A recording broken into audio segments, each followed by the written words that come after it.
እሺ እንደምን አላችሁ። የሚገርም ዜና ነው ይዤላችሁ የመጣሁት ስለ ኢራን። ባለፈው ስለ ኢራን ስንናገር ከአሜሪካ ጋር ባደረጉት ድርድር ኦማን ላይ ማለት ነው 60% የሚያህል የተጣራ ዩራኒየም አለሽ እና የት ነው ያለው? እሱን ለኦማን ወይንም ለራሻ ማስረከብ አለብሽ። ከዛ በኋላ ስለ ማዕቀብም ስለምንም እንናገራለን የሚል ነገር ተባብለው ነበረ እና የለም እነ ፎርዶን ስደበድቡ በ12ቱ ቀን ጦርነት እዛ ፍርስራሽ ውስጥ ነው የቀረው። አሁን እሱን ማውጣት አልችልም፣ ለነራሻም መስጠት አልችልም በዚህ ሁኔታ የሚል ነገር ተናግራ ነበረ። ዛሬ በወጡ አዲስ መረጃዎች ምን የሚባል ነገር መጣ? የኢራን የአቶሚክ ኢነርጂ ባለስልጣን እና የአያቶላ አሊ ካሜኒ ረዳት አሊ ሳርጃኒ ማለት ነው ምን አሉ? ለአሜሪካ ነው ያቀረቡት፣ ፕሮፖዛል ነው ያቀረቡት። ይኸውልሽ አሜሪካ እኛ 200 ኪሎ ግራሙ ዩራኒየም በእጃችን አለ። 200 ኪሎ ግራም የሚሆነው ደግሞ ፍርስራሽ ውስጥ ነው ያለው። በዚህ 200 ኪሎ ግራም ላይ መደራደር እንችላለን አለች ኢራን ማለት ነው። ድርድሩ ምንድን ነው?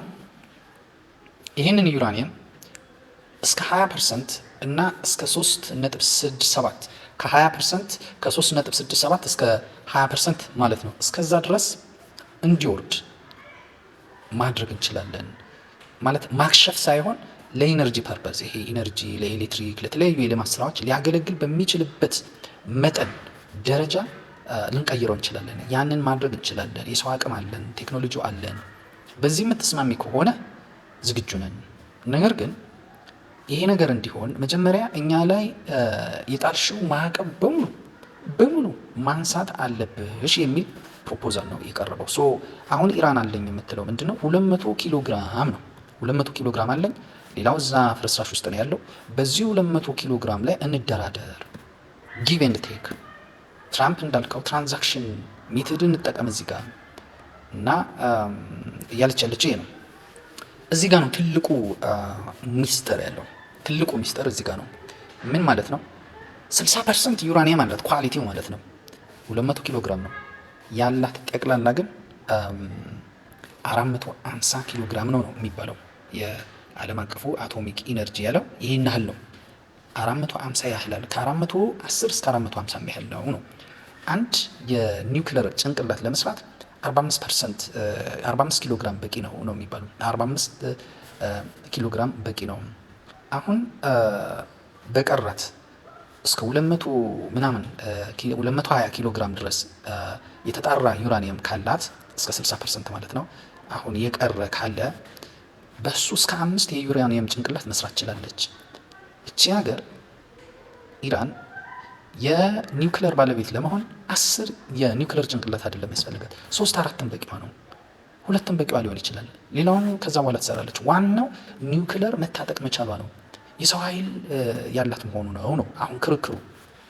አሜሪካ አላምንም ያለችው። አላምንም 450ም አለሽ፣ ግን በዚህ በ200 ኪሎ ግራሙ ላይ እንድንደራደር ከፈለግሽ አንደኛ ካሜራ ተገጥሞበት ማለት ወደ 20%ም ወደ 3.67ም ሲወርድ ዳይሉት ሲደረግ ወደዛም ሲወርድ ማለት ማክሸፍ አንለው ማቅጠን ነው ምን እንደምንለው አላውቅም። የማርከስ አይነት ነገር ነው። ከኒውክለር ደረጃው ማርከስ አይነት ነገር ነው። ወደ ኢነርጂ ሌቭል መውሰድ የልማት ስራ ወደዛም የሚደርስ ከሆነ ካሜራ መጠመድ አለበት። ሁሌ እዛ ፊት ለፊት ካሜራ ተጠምዶ የዓለም አቀፉ አቶሚክ ኢነርጂ መከታተል አለበት። ይሄ የምታደርጊ ከሆነ ለጊዜው ማዕቀቡን አላላልሻለሁ። ከዛ ደግሞ ይሄ ስቴፕ 1 ነው፣ ደረጃ 1 ነው። ደረጃ 2 ላይ ደግሞ እንዳለ ኦዲት የምታስደርጊ ከሆነ ኦዲት የምታስደርገው የት ነው? 200 ቀሪው ሌላኛው 200 እስከ 250 የሚሆነው የተጣራ ዩራኒየም የምርም ወድሞ ከሆነ የምርም እነ ፎርዶን ስር ፍርስራሽ ውስጥ ከሆነ የዓለም አቀፉ አቶሚክ ኢነርጂ ገብቶ ያጣራል። ኦዲት ማድረግ እሱ ነው። ከዛ በኋላ የሱር ሪፖርት ሰምቼ ደግሞ ሙሉ ለሙሉ አነሳልሻለሁ ነው የምትለው። ሶስተኛ ደግሞ እርግጠኛ ነኝ እስከ 2 ነው ያለው። ሶስተኛ መሆን የሚችለው ምንድነው? ሚሳኤሎችን ካስወገድሽ ነው የምትለው። እርግጠኛ ሆኜ መናገራችሁ። ኢራን ደግሞ የምትለው ምንድነው ነው? እንዲህ አይነት ጨዋታ የለም።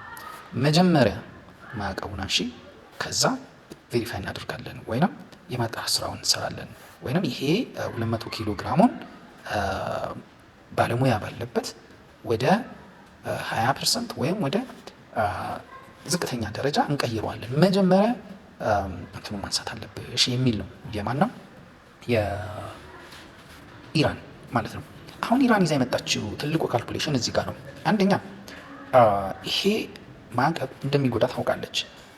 በቀደም ዓርብ ዕለት እንኳ ከውይይት እንደወጡ ሌላ ማዕቀብ ጥላለች አሜሪካ፣ ሌላ ማዕቀብ ጥላለች። እና ማዕቀብ ራሱ ኢራንን እንደሚጎዳ አውቃለች ኢራን ማለት ነው።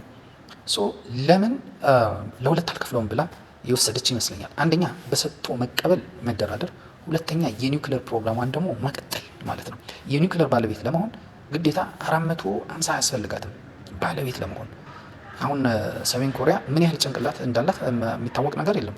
ምን ያህል የኒውክሌር ጭንቅላት ከሰራች በኋላ ነው የኒውክሌር ባለቤትነቷን ያወጀችው ቢባል አልተገለጸም። 3 ሊሆን ይችላል፣ 2 ሊሆን ይችላል። በቀረው 200 እና 200 በላይ በሆነው የተጣራ ዩራኒየም ኢራን እስከ 5-6 የኒውክሌር ጭንቅላት መስራት ትችላለች ማለት ነው። ለሁለት ከፈለችው ማለት ነው። በዚህ ደግሞ እስራኤል ደስተኛ አትሆንም። ገባችሁ? እዚህ ጋር ለምንድን ነው ደስተኛ አትሆነው? አንደኛ ትራምፕ ትልቅ ድል ነው የሚያገኘው በዚህ ኦባማ አድርጎት የማያውቀው ዩራኒየም ይኸው እንደዚህ አስገድጄ። በእርግጥ ኦባማ 3.67 ነበር በሱ ጊዜ ያንን ዲል ሲያደርግ።